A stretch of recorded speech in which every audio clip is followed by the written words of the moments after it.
this goes along with the Death Star Merkaba. Again, you have that bloom of doom configuration that pulls the Cathara grid into an unnatural, skinny, elongated configuration that does not have 12 gates on it, and it creates the bulging in the field.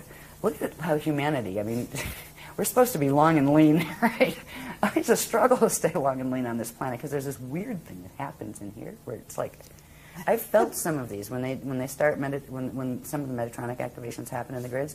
It almost feels like somebody grabs you in the middle of your spine this way and goes and pulls them and compacts them together, because that is what this thing does. It compacts the energy inside of it and squashes it down. That's why the Earth actually has the bulge around the equator, because it's being squashed, right, pulled in.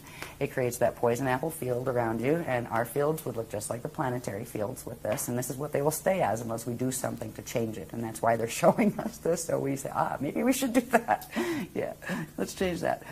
And here, like, you can forget the sun part, but again, you would have the torsion field net around you, and that would be controlling your horizontal, controlling your vertical, like that Twilight Zone or whatever. It wasn't Twilight Zone, it was Outer Limits, I think, that used to say that.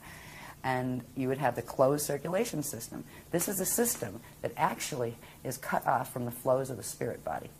What it does is it takes a portion of the light body quantum and twists it in reverse to create a false spirit body. So there's two flows, but it completely blocks any inflow from the actual genuine spirit body.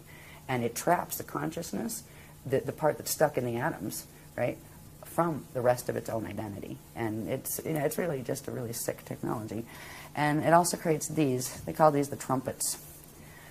This is a little picture of them, but where you have that poison apple configuration, it creates these big vortices up here. They're almost like satellite dishes, and on the planet, that's exactly how they work. And they move with the wobbles to pick up the signals coming from galactic core through the black holes, coming from the parallel system, and keeps us locked in. It's literally a set of satellite dishes. There's also a set that comes out here and here.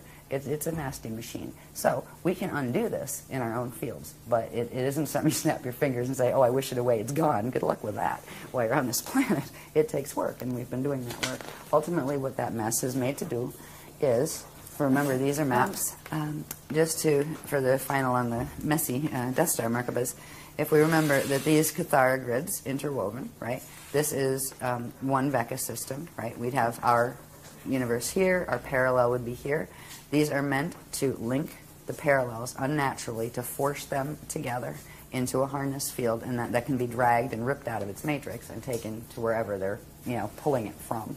So this is what the whole purpose is. It's a feeding machine, and that is the Death Star Merkaba. And it's built. It looks like we talked about the light units that are built on the Vesica Pisces. It actually creates fields like that and then pulls those Pisces together into one harness, and it's a completely unnatural way. It just distorts and totally twists the natural laws of physics as they apply in the eternal life universe, and it creates a finite life one. And what it can do is temporarily sustain whatever is in it, as long as whatever's in it can feed off something alive, because it can't generate its own quantum. So it has to continue feeding. And there are systems that are built on that. Their bodies die, so they clone another one and try to stick their consciousness in that until that wears out, and they keep doing that. And if they get to a point with cloning where it just doesn't work anymore, and they can't even sustain a biological unit, and that's when they start going to raid other things for gene code, where they can start getting things that they have any compatibility with that they can start building again, because they end up as consciousness that gets stuck in a ghost-like form because it doesn't have a biological form anymore, and that limits the arenas it can play in. So some of them do those games to save their race and give them back a biological presence.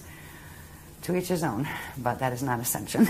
So these are what we are teaching about to show how they're supposed to look. The other structures of those progressively building Merkabic structures, that is ascension. That is what your fields are supposed to do. That is what the living cosmos is built on.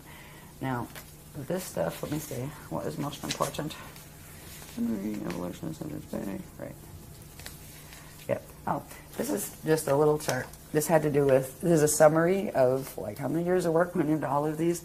It's a summary of, from the creation point, the stages of creation before you get to. This is the re-evolution.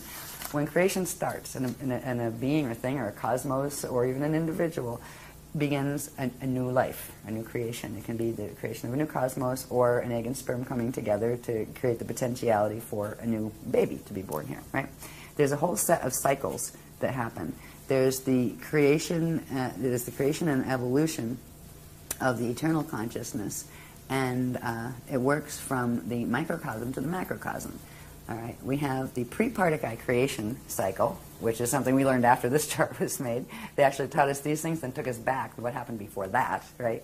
Then there is something called the Navena and Nuvena Partikai birth cycles. Were just these Partikai units of consciousness, primary units of consciousness, the primal substance of creation, where they are born.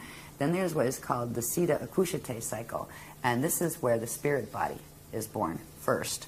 And then the light-born cycle, which is where the light body is born. Then there's something called the star-born cycle, which progressively, these are different aspects of the light body, spirit body, physical body that are birthing, and there are specific cycles and time periods. Like if you're going to take the point of conception, for example, there's a specific point. They start with 12 seconds, then 12 minutes, and then 12 days after conception. What parts are occurring, and it ends up in the gestation of the baby, and then the baby coming out, and that kind of thing.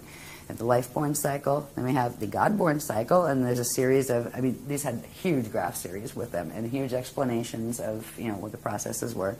And finally, you get to the Christ-born cycle, K-R-Y-S-T. And this is that point, that still point of turnaround, where a being fulfills and activates all of its frequencies in its template, its natural frequencies, and is able to go into the Christ star vehicle and disappear from the outer domains and go back into the Adashi return domains in their Mashayahana body, which is that is the one that has gone through the Rashapata Ur, which is not that rapture. It's not somebody yanks you up from the, it's literally you've transfigured your mundane atoms or your mortal atoms into eternal life substance atoms.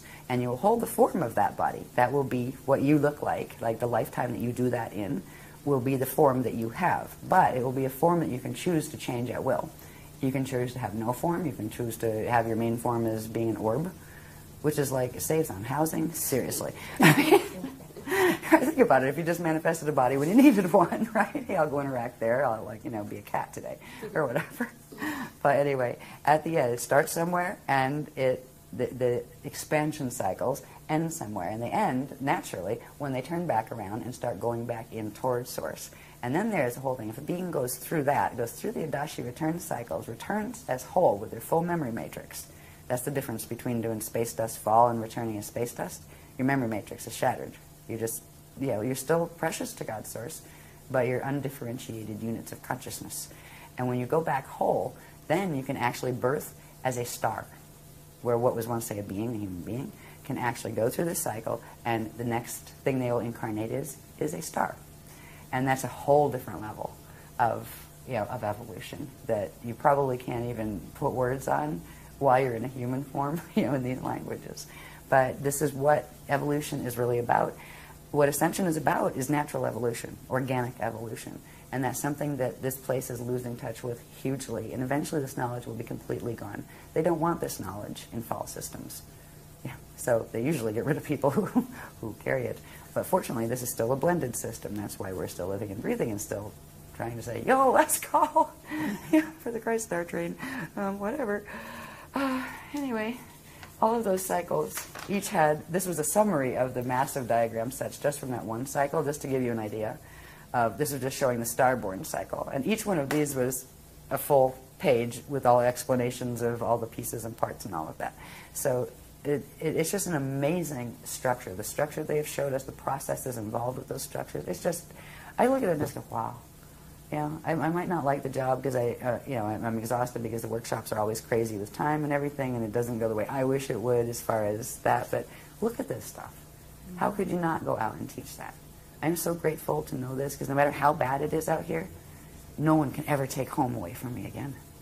I know it. I feel it. That feeling that I always had of that connection to God's source, it just went whoosh, and expanded like, right, gotcha. Right? No more fighting with those little God concepts and warrior gods and, God sends you to hell and what.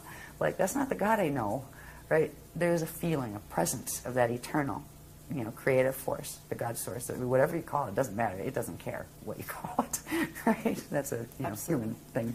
Yeah. I have a question here, because this star-born cycle, are we talking that, for example, the Pleiadians and Andromedans, have they gone through this? Are they still going through it? At what stage are they?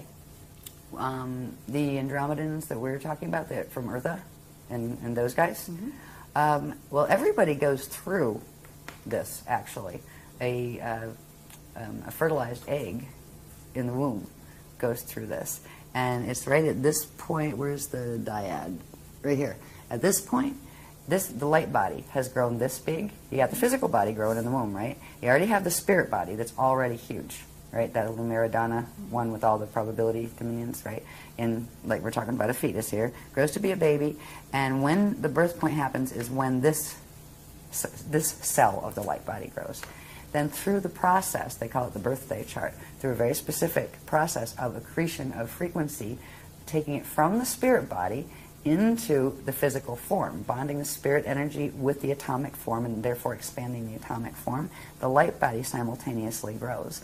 When it finishes that cycle, it will go into what is called the unici seed atom. It will become, the full core of the light body structure from which the rest of it grows.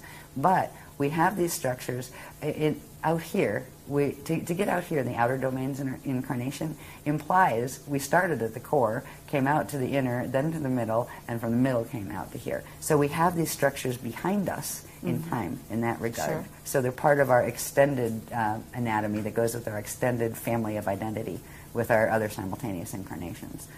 Does that answer whatever the question was? I lost track of the question. No, actually, sorry. Because what I'm trying to do is, in other words, if we have certain, you call them guardian alliance, guardian beings, they're coming to help sort of rescue the planet at this time and bring in the ascension mechanics and so on.